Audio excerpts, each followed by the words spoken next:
আসসালামু আলাইকুম এভরিওয়ান। আজকে আমরা উইন্ডোজের এমন একটা টিপস আপনাদের সাথে শেয়ার করব যেটা সম্পর্কে আপনারা অনেকেই জানতেন না।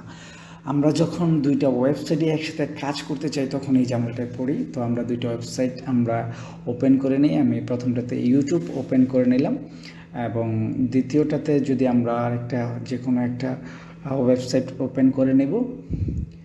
মিউজিকটা বন্ধ করে নিলাম, দেন আমরা আবার চলে যাচ্ছি ক্রোমে চলে গেলাম।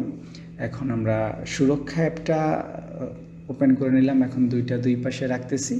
তো এই দুই পাশে রাখার ক্ষেত্রে দেখেন কি হচ্ছে, এখন এটা আমরা সমানভাবে দুই পাশে রাখতে চাই। তো সেটার জন্য প্রথমে যেটা করতে হবে, যেটা লেফটে রাখবো সেটার উপর মাউস প্রেস করে দেন আমরা শিফট টাইপ করব, প্রেস করব কিবোর্ডে উইন্ডোজ প্লাস লেফট অ্যারো। দেখুন কীভাবে হয়ে গেছে। এখন বাকিটাতে ডাবল ক্লিক করলেই হয়ে যাবে। এখন দেখুন সমানভাবে দুইটা পাশ হয়ে গেছে। তো এই দুইটা পাশ হয়েতে কাজটা করা সহজ হয়ে গেছে। দেখুন ইজিলি আমি এটাতেও যেতে পারতেছি, এটাতেও যেতে পারতেছি। তো একসাথে দুইটা কাজ করা যাচ্ছে। আমি যদি এটাতে কাজ করি, এটাতেও করতে পারতেছি, ওইটাতেও কাজ করতে পারতেছি। দুইটাই আমার জন্য সহজ হয়ে গেছে। আমি এটাতে যদি কিছু চেঞ্জ করতে চাই এটাও ইজিলি করতে পারতেছি, এটাতে কিছু কাজ করতে পারলে এটাতেও আমি ইজিলি সব কিছু করতে পারতেছি, সব কিছু চেঞ্জ করতে পারতেছি।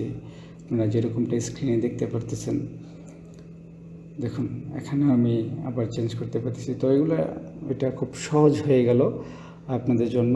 যারা এইরকমভাবে ইউজ করতে চান তো তারা করতে পারেন। তো এটাই ছিল আজকের টিপস। তো সবাইকে ধন্যবাদ। আসসালামু আলাইকুম। আমার চ্যানেলটাতে প্লিজ সাবস্ক্রাইব করেন, আর ভিডিওটা যদি ভালো লাগে তাহলে লাইক দেন। আসসালামু আলাইকুম।